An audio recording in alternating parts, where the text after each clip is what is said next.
Hi,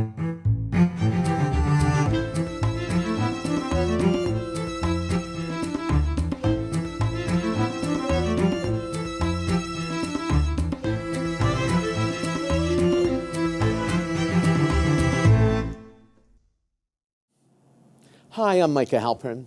Thank you for joining me today as I do some thinking out loud. Our first segment is called Background Briefing.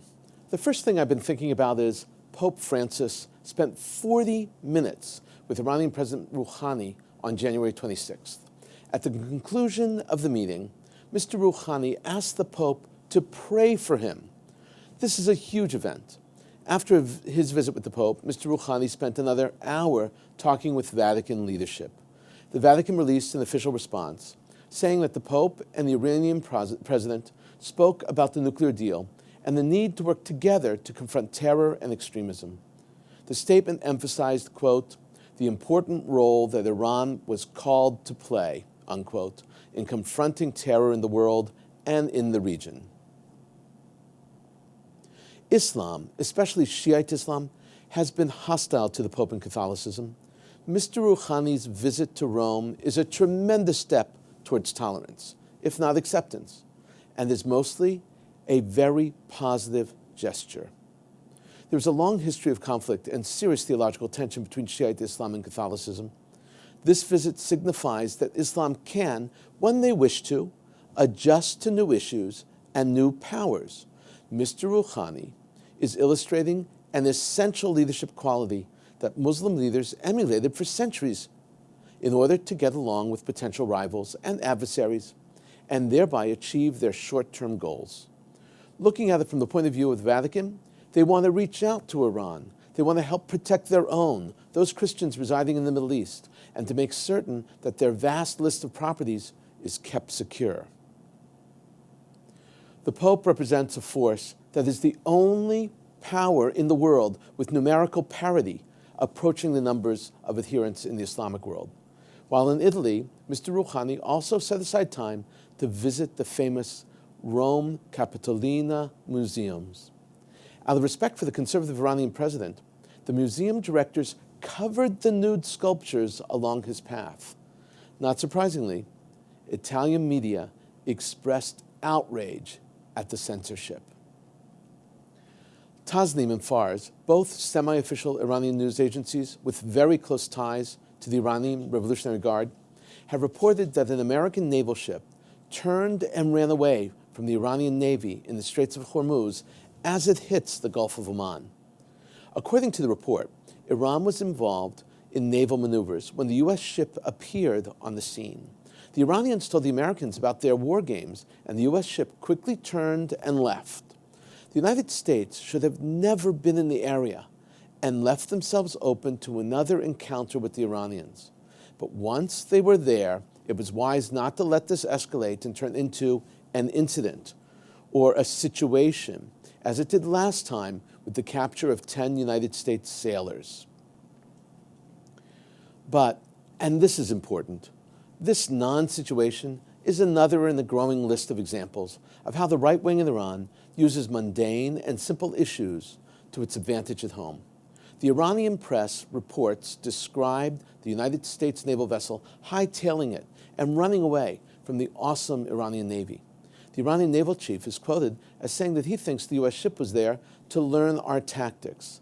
This kind of news plays well for those in Iran who think that conflict is good and that Iran is a peer of the United States when it comes to military strength. Again, the U.S. did the right thing. It was a trap that Iran had set for them, and this time they nibbled but did not swallow the bait. Now switching to ISIS. How has ISIS been able to withstand the nightly bombing raids that the Allies have launched against them? It seems as if ISIS has barely been affected by the bombings, almost as if they have sustained no losses from the attacks. I discovered how and why ISIS has hardly been degraded by the 14 air forces that have been pummeling them day in and out. Several reasons have been given by intel analysts, and they all seem plausible. The first reason is that the planes only fire a few of their missiles. Another reason is that ISIS is doing what the Allies did during World War II. ISIS has paper and cardboard models of convoys that they put out at night, and then the Allies bomb them during the day. The models look like trucks and Hummers and even half-tracks. ISIS has also created new, narrow, windy roads through the fields and hills. These roads are unmapped, and they travel at night on the roads with vehicles using lights that are painted in blue. They travel at night, and most of the Allied sorties are flown during the day. Another reason is ISIS is still selling oil, and their trucks are still moving and bringing the oil to their buyers. All the oil is paid for in advance. The oil trucks belong to the contractors. Most of them are from Turkey and Kurds. Even when the trucks are hit, it has absolutely no effect on ISIS, not on the money flow and not on the oil flow. The contractors take all the risks. Finally, ISIS has hired Iraqi officers who specialize in camouflage. They have dressed the vehicles to blend into their environments. They look like part of the background, and it's hard to see them when scanning a satellite image on the computer screen. ISIS has gotten very good at protecting themselves. Recently, ISIS exploded 3 bombs in the southern part of Damascus. The bombs exploded nearly simultaneously, killing over 60 people and wounding many more. The first bomb was a car bomb. The other 2 were suicide bombers who ran into the crowd of those who were trying to help the car victims, blowing up as many people as they could. The location was critical for ISIS. It was a Shiite holy site and the traditional burial place of Zainab. The site has been very well protected by Syrian and Hezbollah forces because of its symbolic value. Zainab was the daughter of Ali and Fatima. Fatima was the daughter of Muhammad. That means that Zainab was the granddaughter of Muhammad. The split between Shiites and Sunnis is all about Zainab and her parents. In the famous Battle of Karbala, the brother of Zainab, named Hussein, leads the battle and loses that battle. Zainab tends to the wounded and is then brought to Damascus. The Quran records how the severed heads of each leader was held up and displayed. With each head, a story was told. The Quran then describes how Zainab was making noise, and the leader asks an advisor, "Who is this arrogant woman?" And Zainab answers, "Why ask him? Ask me. I am the daughter of Fatima, granddaughter of Muhammad." One of the major tensions between ISIS and Al-Qaeda, Salafis, and other Muslims, especially Shiite Muslims, is over the holy tombs and holy sites, because ISIS views the very presence of these sites as pagan and wants to destroy them. This ISIS attack in Damascus was not simply aimed at murdering the masses. It was a direct strike at the hero of Shiite Islam and the traditions of Shiite Islam. Coming up next, points of view. Here's what some important voices have been saying. First up is a column by Ban Ki-moon, the Secretary General of the United Nations. Ban Ki is finishing his 2nd term this year, in 2016, and will step down very soon. He's from South Korea. Ban Ki-moon has proven to be a just and important voice of reason. He believes that his responsibility is to speak to those who are doing evil and convince them to change. He's not afraid to speak truth to power, quote unquote. That was the famous line that Elie Wiesel said in Bitburg, Germany, to President Reagan. This column is a response to Ban Ki's speech before the Security Council. Referring to the Palestinians, the Secretary General said that, quote, fighting occupation was natural, unquote. Friends of Israel and Israel took him to task on this issue. They said that these words from the Secretary General of the United Nations justified terror. He says in his op-ed that he absolutely rejects terror, and there is never any excuse for terror. The column is called "Don't Shoot the Messenger, Israel" by Ban Ki-moon, and it was published online on Sunday, January 31st, and in print on Monday, February 1st. So here is how he begins. In Israel and the occupied Palestinian territories, 2016 has begun much as 2015 ended, with unacceptable levels of violence and a polarized public discourse. That polarization showed itself in the halls of the United Nations last week when I pointed out a simple truth. History proves that people will always resist occupation. Some sought to shoot the messenger, twisting my words into a misguided justification for violence. The stabbings, vehicle rammings, and other attacks by Palestinians targeting Israeli civilians are reprehensible. So too are the incitement of violence and the glorification of killers. Nothing excuses terrorism. I condemn it categorically. The Secretary General is pretty clear, but the statement that people will always resist occupation can and was understood by Israel and her friends as a justification. It was also understood by the Palestinians as a justification. They wrote about it, and their TV and radio was filled with the quote, "Whatever Ban Ki-moon intended, and however he thought his comments were understood, they were misheard in the region. They were understood very differently than the way they were understood on First Avenue on the Upper East Side of Manhattan on the East River." Ban Ki-moon continues, "I will always stand up to those who challenge Israel's right to exist, just as I will always defend the right of Palestinians to have their own state. This is why I am so concerned that we are reaching a point of no return for the two-state solution, and I am disturbed by statements from senior members of Israel's government that the aim should be abandoned altogether." This is part of his even-handedness. We see it as part of his style of leadership. But then he explains the risks involved here. The stalemate carries grave risks for both sides. A continuation of the deadly wave of terrorism and killings, the collapse of the Palestinian Authority, greater isolation of and international pressure on Israel, and the corrosion of the moral foundation of Israeli and Palestinian societies, even more inured to the pain of the other. Now, Ban Ki-moon says that the criticism of him was uncalled for and is way too heavy-handed. Criticism of the United Nations or attacks against me comes with the territory, but when heartfelt concerns about short-sighted or morally damaging policies emanate from so many sources, including Israel's closest friends, it cannot be sustainable to keep lashing out at every well-intentioned critic. This shows that Ban Ki-moon really did not understand the point.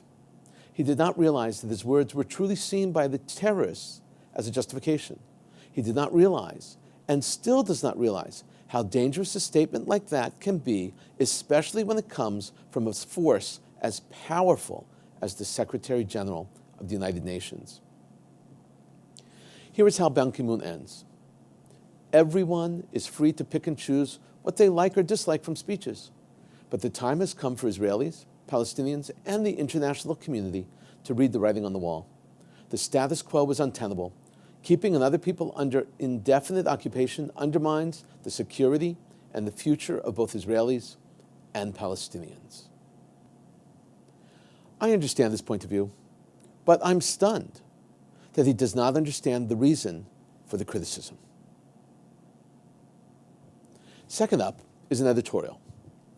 It's from the Pittsburgh Tribune Review, also known as the Trib, also known as the Review, also known as the Rev. The paper was originally started in 1811. It's a very important regional publication, which often adds to the national discussion. The editorial is entitled Palestinian End Run by the Tribune Review. It appeared on Sunday, January 31st, 2016 at 9 p.m. The editorial lambasts Palestinian leadership for not negotiating and for using the UN and bringing more UN resolutions condemning Israel. This Rev editorial is a direct response to the Ban Ki-moon op-ed in the New York Times that we just spoke about. This is how the editorial begins. In their latest end run around the two-state solution, Palestinians are pushing for a new United Nations Security Council resolution declaring Jewish settlements on the West Bank illegal. But even if this latest condemnation of Israel sails through the Council, as is typical at Turtle Bay, what then? The Palestinians will be no closer to any lasting peace, if in fact that's their objective. The editors are correct. This is not helpful, and by the way, Israel will not respond to that kind of pressure. The editorial continues. Israeli Prime Minister Benjamin Netanyahu says the Palestinians have refused to negotiate. A spokesman for the Palestinians says negotiations with Israel has become a waste of time, and U.S. brokered talks collapsed in 2014, the Wall Street Journal reminds. Meanwhile, repetitive Israel bashing at the United Nations only has increased animosities. It seems to me, at least, that the paper sees this issue of the United Nations as a tool that only makes things worse. Here's how the editorial actually ends. And consider the UN Secretary General Ban Ki-moon, now in the twilight of his final term. He has called on Israel to make policy changes to improve the lives of Palestinians. Seriously? Is he so removed from reality that he's ignorant of continual Palestinian attacks?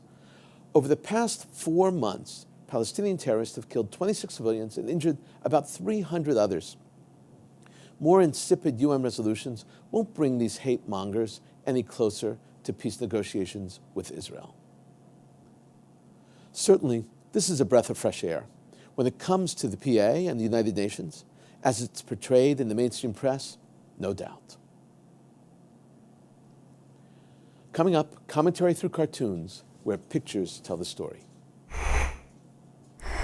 I want to discuss 3 cartoons today. The past few weeks have been very, very problematic in searching for cartoons, because almost every single cartoon has been about Trump, or about the presidential election, or about both. It's hard to find material, but I succeeded. This first cartoon is by Chip Bach and creator Syndicate. It was published Thursday, January 28th, 2016. The cartoon is called Docent Tour. It jabs at the European trip of Iranian President Rouhani when he was in Rome at the Capitolina museums and the covered sculptures that might have offended him. So here the docent, showing Rouhani around, says, and behind that box we have Venus sculpted in the 2nd century BC. This is very funny, especially because the term BC is in and of itself offensive. The second cartoon is by Gary McCoy, and it's from Kegel Cartoons. It was published Tuesday, January 26th. The cartoonist makes fun of the nuke deal and unfreezing the assets of Iran. The Iranian leader, standing in front of a nuclear bomb and a candy machine, asked Obama, "Can I have $150 billion for some candy?" Obama, who has his back to the Ayatollah, answers, "Sure, take a check?" Here is where the truth gets in the way sometimes of humor. According to the Iranians, it's really only $100 billion that are being unfrozen, and the United States is not giving them anything, rather allowing them access to their frozen funds, their funds. But the point is well taken, and it's still extremely funny. This third cartoon is similar in theme, and it's by Nate Beeler. It was published on Tuesday, January 19th. The cartoon portrays the Ayatollah holding a newspaper that reads, "U.S. lifts sanctions on Iran." The Ayatollah says in the balloon, this calls for a celebratory fireworks display. And in the background is a mushroom cloud in orange, and on one side is a flag of Israel, and on the other side is a sign that reads Israel. We certainly are still hearing the rhetoric from Iran, and we hope this cartoon is not a prophecy. In a moment, my own perspective and a few predictions. Israel has been hacked by the United States and the United Kingdom. A huge intelligence hack was exposed recently. The United States and England broke the computer codes of Israel's drones and fighter jets all the way back in 1998. And ever since then, they have literally had a virtual seat in the cockpit of Israel. They were watching the video of drone attacks and F-16 attacks. The hack and the intelligence operation against Israel are codenamed Anarchist. They hacked in and used the British Air Force Base in the Troodos mountain range in Cyprus. That was their listening center. It sits on top of the highest mountaintop in the region called Mount Olympus. This is the most elite intelligence hub in the entire array of British intelligence centers, known as the Government Communication Headquarters Intelligence Agency. From their mountaintop, the United States and Great Britain were able to watch armed Israeli drones fire on their targets. As an aside, Israel is one of the world's biggest producers and suppliers of drone technology, and they have never admitted to having armed drones. The leak of this hack is part of WikiLeaks that Edward Snowden stored and released. According to the leak, the hack gave the United States the ability to read the drone's monitors in real time as Israeli drones and jets fired at their targets. And it's not a stretch to assume if they had access to the video, they could also interrupt the mission. So far, there's not only evidence that they observed, but they could also take control. That is a massive breach. In intel terms, this kind of a breach is called an earthquake. Not simply because the United States is not supposed to spy on friends, but because Israel's codes were cracked. Yuval Steinitz, Israel's Minister of Energy, was quoted on Israeli radio saying, "I don't think that this is the deepest kingdom of secrets, but it is certainly something that should not happen, which is unpleasant. We will now have to look and consider changing the encryption, certainly. We know that the Americans spy on the whole world and also on us, also on their friends. Change the encryption codes? I would certainly say so. I would also add that Israel must rebuild their entire security system now." Israel's Minister of Defense, Moshe Yaalon, is a straight shooter. It's his character. Recently, the defense minister was extremely critical of Turkey. He said that Turkey supports ISIS. That pronouncement was made in a press conference after a meeting between Yaalon and his Greek counterpart. Israel and Turkey have been working hard to mend fences and reconstitute diplomatic relations. Yaalon said that Israel stipulated that the relations would get back on track only after Turkey puts a stop to several actions that support ISIS, including buying their oil. Yes, Turkey buys oil from ISIS, and that helps prop up ISIS. Yaalon said that, quote, ISIS enjoyed Turkish money for oil for a very, very long time period. I hope that will be ended. He also said that Turkey is a center for other terror groups. He called Turkey Hamas's terror headquarters outside of Gaza. In his most direct condemnation of Turkey, Yaalon said that Turkey has a choice to make.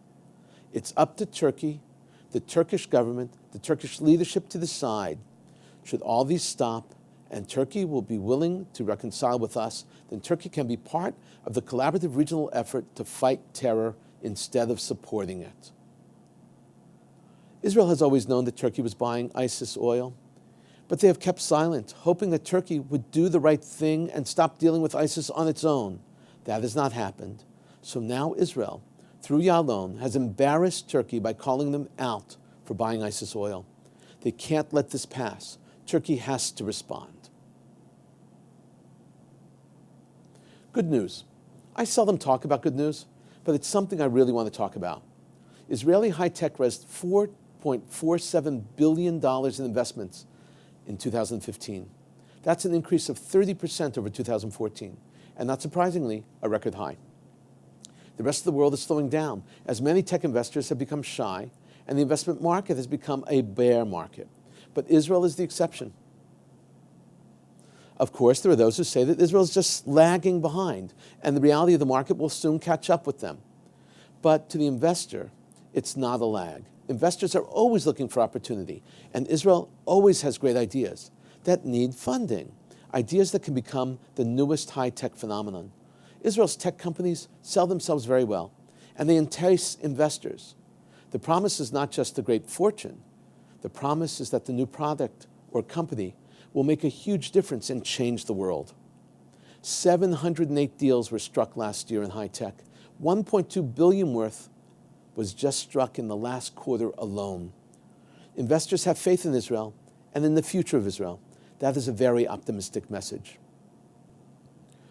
We've been thinking out loud about a lot today. Now that you know what I've been thinking, let me know what you're thinking. Email me at micah@jbstv.org. Tweet me at Micah Halpern. Tell me what you think. Before we end, let me leave you with one piquante piece of information. Did you know that the United Nations was created in 1945?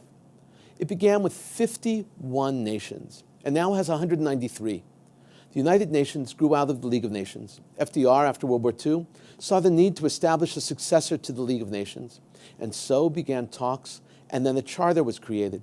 Its mission was to create world peace, and top on its agenda was to try to prevent another world war. The Cold War made that very difficult. We all know that the UN is filled with problems, especially in anti-Israel hatred, a bias. But it also does some very important things, and Israel is involved in some of those very important efforts in the UN. I am one of those who believe that despite the downsides of the United Nations, it is better to have it than not to have it. Thanks for thinking out loud with me, Micah Halpern. Let's think out loud again next week on JBS.